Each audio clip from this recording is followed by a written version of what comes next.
أشهد أن لا إله إلا الله وحده لا شريك له وأشهد أن محمدا عبده ورسوله أما بعد أعوذ بالله من الشيطان الرجيم بسم الله الرحمن الرحيم.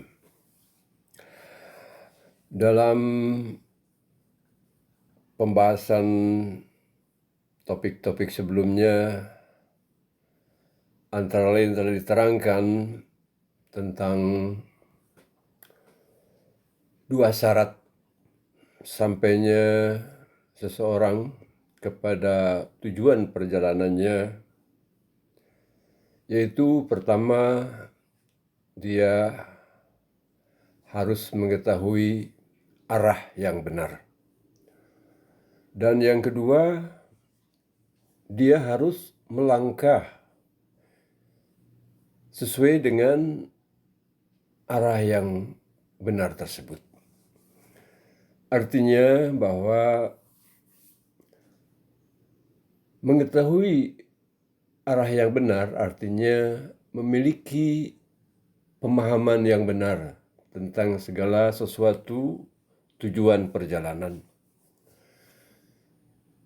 Begitu juga dalam masalah agama, dalam hal ini sesuai dengan tujuan utama diciptakannya umat manusia, yaitu untuk beribadah kepada Allah SWT. Wa ma khalaqtul jinna wal ins illa liya'budun. Bahwa aku Allah tidak menciptakan jin dan ins atau umat manusia melainkan untuk beribadah kepadaku. Kemudian arti daripada melangkah di jalan itu yaitu kita beramal, mengamalkan apa yang kita fahami tersebut. Maka insya Allah akan sampai kepada tujuan perjalanan itu.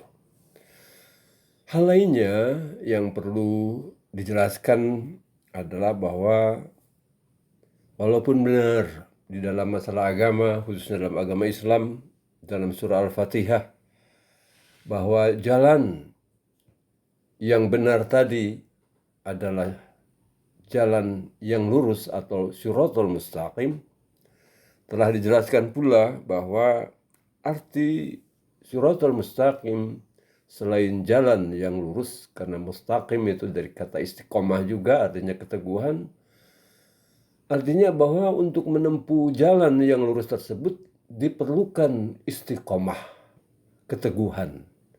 Mengapa demikian? Sesuai dengan contoh yang juga dalam topik sebelumnya telah dijelaskan, jika seseorang belajar naik sepeda secara teori memang gampang, cara-cara teori naik sepeda, dipegang stangnya, lalu kaki ditempatkan pada pedal sepeda, didorong, kemudian kita naik. Tetapi ketika kita mulai melaksanakan pelajaran belajar sepeda tadi, betapa sulitnya.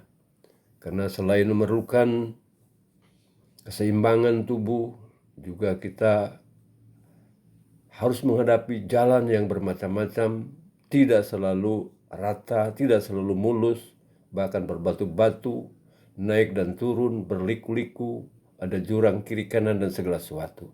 Nah, untuk itulah maka dalam berjalan di jalan lurus itu diperlukan suatu keteguhan, suatu keterampilan, suatu kesabaran.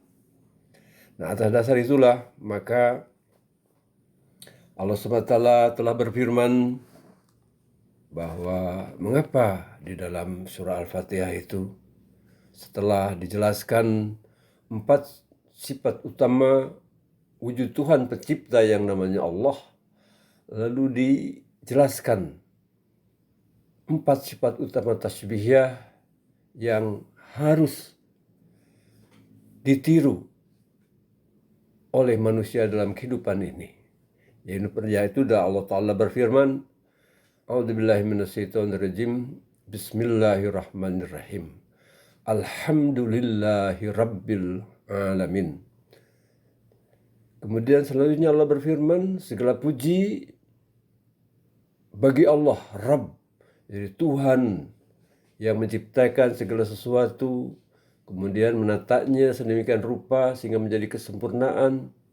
Rabb seluruh alam, Rabbul Alamin, seluruh alam. Lalu berikutnya Allah berfirman tentang sifatnya yang kedua dan ketiga, Ar-Rahman, Nur-Rahim, atau Ar-Rahman, Ar-Rahim, yaitu yang Maha Pemurah dan Maha Penyayang. Selanjutnya dikatakan Maliki Yaumiddin, yang memiliki hari pembalasan. Nah, setelah menerangkan namanya yaitu Allah Subhanahu wa Ta'ala, kemudian menerangkan empat sifat utamanya, Rabubiyat, Rahmaniyat, Rahimiyat, dan Malikiyat atau Maliki Yaumiddin.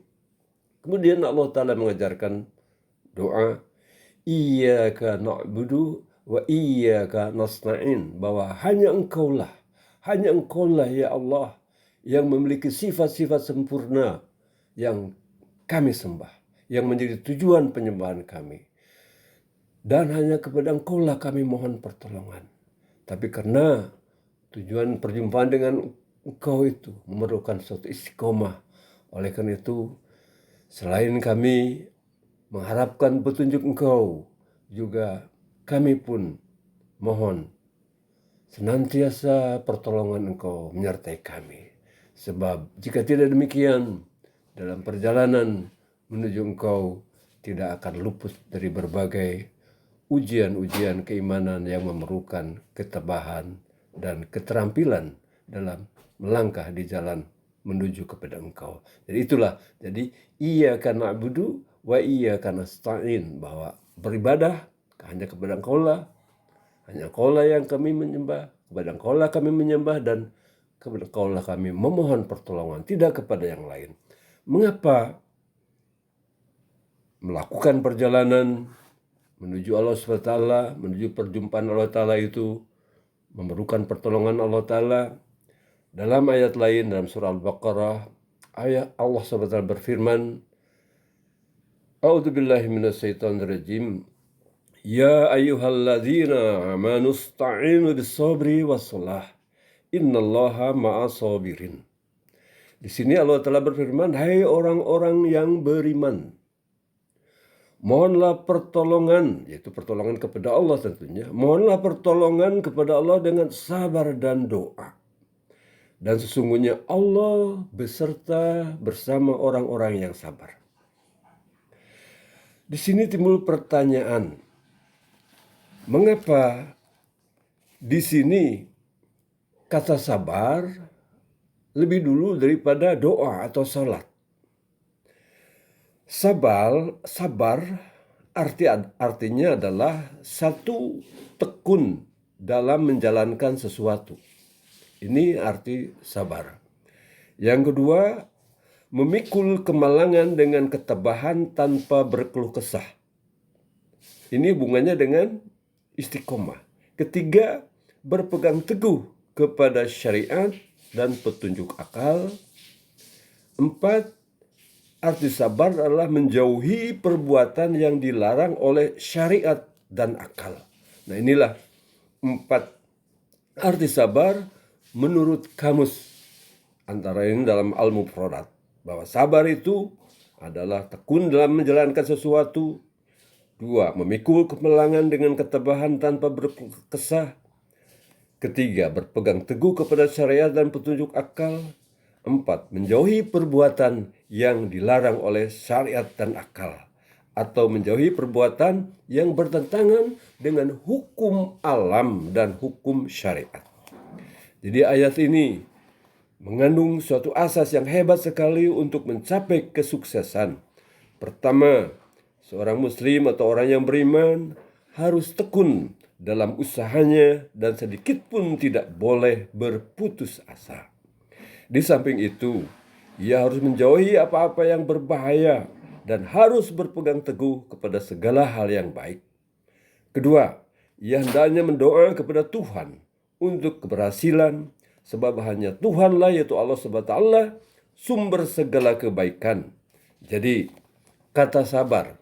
Kata sabar mendahului kata sholat dalam ayat ini dengan maksud untuk menekankan pentingnya melaksanakan hukum Allah SWT yang kadang-kadang diremehkan karena tidak memahami. Jadi lazimnya doa akan terkabul, akan dikabulkan Allah SWT hanya jika upaya itu didampingi dengan penggunaan segala sarana yang dijadikan Allah Ta'ala untuk mencapai suatu tujuan. Nah, setelah itu kita senantiasa harus berdoa, sebab biarpun usaha telah keras, mungkin terjadi sesuatu yang kita tidak mengetahui. Insya Allah masalah ini akan kita lanjutkan pada pembahasan yang akan datang. Assalamualaikum warahmatullahi wabarakatuh.